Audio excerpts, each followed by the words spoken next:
ఈ నేపథ్యంలో ఎంజీబీఎస్ కి ఎవరూ రావొద్దని ప్రత్యామ్నాయ ఏర్పాట్లు చేస్తామని ఆర్టీసీబీసీ సజ్జనర్ ఎక్స్ వేదికగా ప్రయాణికులకు సూచించారు.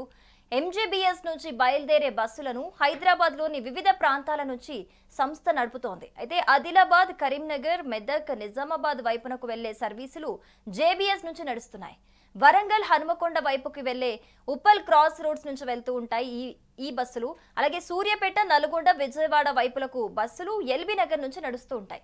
మహబూబ్ నగర్, కర్నూలు, బెంగళూరు వైపునకు వెళ్లే సర్వీసులు ఆరంఘర్ నుంచి వెళ్తున్నాయి అని వెల్లడించారు. పొరపాటున కూడా ఎంజీబీఎస్ కు ఎవరైనా ప్రయాణికులు వచ్చినా వారిని తరలించేందుకు అవసరమైన లోకల్ బస్సులు అందుబాటులో ఉంచామని కూడా చెబుతున్నారు. వారిని ఆయా బోర్డింగ్ ప్రాంతాలకు లోకల్ బస్సులు తరలించేందుకు సిద్ధంగా ఉన్నామని చెప్పారు.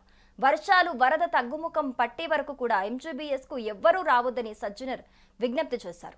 ఎంజీబీఎస్ నుంచి నడిచే బస్సులను ఇతర ప్రాంతాల నుంచి తిప్పుతున్నామని, ఆయా మార్గాల ద్వారా తమ గమ్యస్థానాలకు చేరుకోవాలని పేర్కొన్నారు.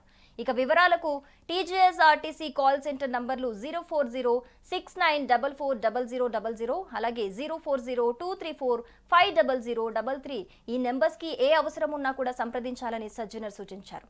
ఇక హైదరాబాద్ వద్ద బాధితులకు అండగా నిలవాలని అభిమానులకు ఏపీ డిప్యూటీ సీఎం, సినీ నటుడు పవన్ కళ్యాణ్ సూచించారు. జనసేన, తెలంగాణ నాయకులు, శ్రేణులకు ఈ మేరకు దిశానిర్దేశం చేశారు.